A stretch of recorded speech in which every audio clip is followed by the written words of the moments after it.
రామ్ నారాయణ రామ్. ఆకాశం నుంచి, అంతరిక్షం నుంచి, ప్రకృతితో మనకు అన్నీ లభించాయి. ఇది అత్యుత్తమమైనది.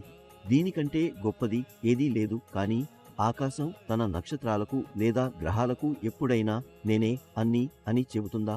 నా ముందే అన్నీ చిన్నవి అని చెబుతుందా? మనిషి ఈ ప్రకృతిలోని ఒక భాగమే అయినా ఎందుకు అసూయతో లేదా ఇతరులపై ఆధిపత్యం చూపిస్తూ ప్రవర్తిస్తున్నాడు? ఎందుకు మనిషి నేనే అన్నీ అని చెబుతున్నాడు? ఇలాంటి విషయాలను, మనిషి స్వభావాన్ని ఇప్పుడు మార్చడం చాలా అవసరం. భూమిపై అందరూ సమానంగా ఉండగలిగేలా జీవించాలి. ఎవరు ఎవరి మీద వివక్ష చూపకూడదు.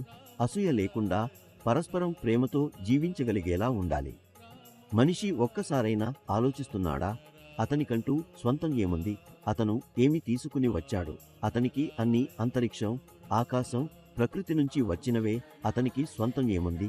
దానిని తిరిగి అడగగలిగే లేదా కృతజ్ఞతను వ్యక్తం చేయగలిగేలా ప్రకృతి మనకు అన్నీ ఇచ్చింది. కానీ అది మళ్ళీ ఏమీ అడగదు. సూర్యుడు, చంద్రుడు, ఆకాశం, గ్రహాలు మనకు ఇచ్చినవన్నీ తిరిగి అడుగుతున్నాయా? లేదా మనమేం ఇచ్చామో చూడండి అని గర్వంగా చెబుతున్నాయా? మనిషి ప్రవర్తన చాలా ముఖ్యమైనది. ప్రవర్తనే ఒకరిని స్నేహితుడిగా లేదా శత్రువుగా చేస్తుంది. ప్రవర్తనే వివక్షను సృష్టిస్తుంది, మనుషులను విభజిస్తుంది. మనం ఆకాశం, ప్రకృతితో నడవడం నేర్చుకోవాలి.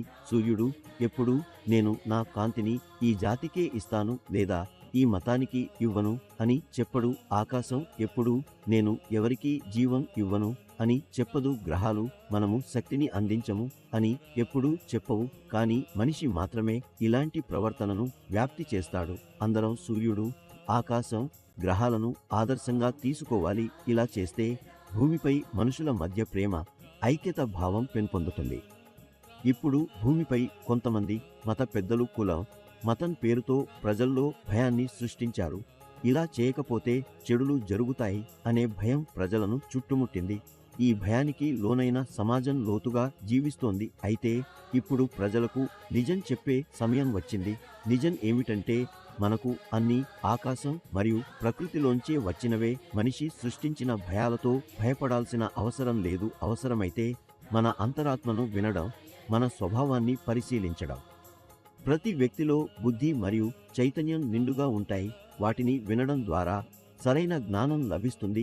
సరైన జ్ఞానం లభించినప్పుడు విజయానికి సరైన దారి కనిపిస్తుంది. ఆ దారిలో నడిస్తే మీరు ఊహించిన అన్నీ పొందగలుగుతారు. ఈ ప్రపంచంలో ఉన్నదంతా ఆకాశం నుంచి వచ్చింది.